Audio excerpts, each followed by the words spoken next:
শুভ সকাল। আজ 14ই জ্যৈষ্ঠ 1431, ইংরাজির 28শে মে 2024।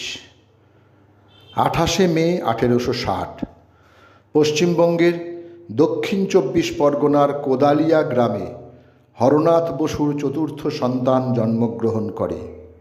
নামকরণ করা হয় জানকীনাথ বসু। তিনি ছিলেন কটক আদালতের একজন আইনজীবী। পরবর্তীতে 1917 জেলা ম্যাজিস্ট্রেটের সঙ্গে মতানৈক্যের কারণে তিনি সরকারি উকিল ও পাবলিক প্রসিকিউটর পদে ইস্তফা দেন এবং 1930 সালে ব্রিটিশ সরকারের দমননীতির প্রতিবাদে রায়বাহাদুর উপাধি ত্যাগ করেন। তিনি ছিলেন সুভাষচন্দ্র বসু ও ব্যারিস্টার শরৎচন্দ্র বসুর পিতা। বিনায়ক দামোদর সাভারকরকে হিন্দুত্ব রাজনৈতিক মতাদর্শের প্রবক্তা বলে গণ্য করা হয়। তিনি চেয়েছিলেন সব ধর্ম ও আদর্শের ওপরে উঠে সবাই নিজেকে আগে ভারতীয় ভাবুক। তিনি অভিনব ভারত সোসাইটি প্রতিষ্ঠা করেন এবং হিন্দু মহাসভার সভাপতি হিসেবে দায়িত্ব পালন করেন। ব্রাউনিং পিস্তল সরবরাহের অভিযোগে 30শে জানুয়ারি 1911 চূড়ান্ত বিচারে দীর্ঘ 25 বছর সশ্রম কারাদণ্ডে কারাবাস হয় তার। আজ তাঁর জন্মদিন, সময়টা 1883।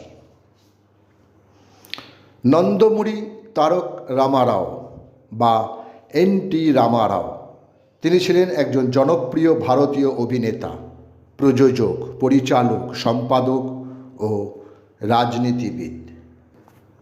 3 বারে মোট 7 বছর অন্ধ্রপ্রদেশের মুখ্যমন্ত্রী হিসেবে দায়িত্ব পালন করেন তিনি।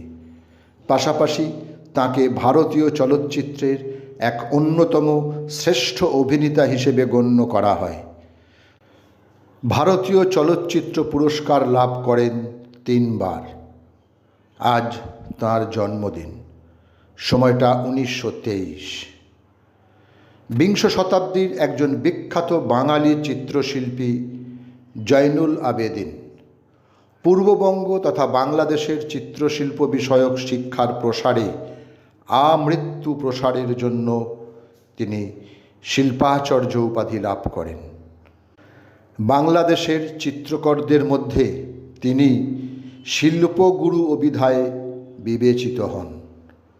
আজকের দিনে অর্থাৎ 1976 28শে মে তিনি পরলোক গমন করেন। নারীবাদী ও সংবেদনশীল, সমসাময়িক ও ইতিহাসমুখী ভারতীয় বাঙালি লেখক মল্লিকা সেনগুপ্ত। পেশায় ছিলেন কলকাতা বিশ্ববিদ্যালয়ের সমাজবিদ্যার অধ্যাপিকা। 90-এর দশকে তিনি সানন্দা পত্রিকার কবিতা বিভাগ সম্পাদনা করতেন।